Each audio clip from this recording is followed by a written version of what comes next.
راهپیمایی کردیم دینمون درست بشه، جوانامون راحت زندگی کنه.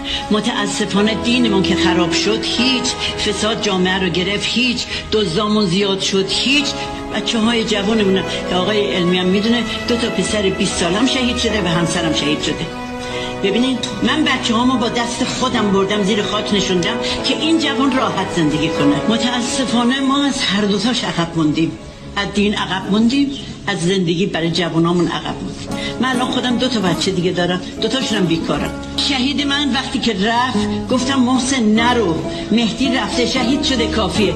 گفت مادر من وظیفه‌م باید برم، من میرم که جوانا بعد از من راحت زندگی کنن. آیا جوانی هست که راحت زندگی کنه؟ مگر رابطه‌ای باشه پدرش یه جای کار بکنه، تو وزیری وکیلی جایی باشه رابطه‌ای ببرش، وگرنه محاله. پا رو خون شهدا گذاشتن و دارن راه میرن. هر قدمی که این مسئولین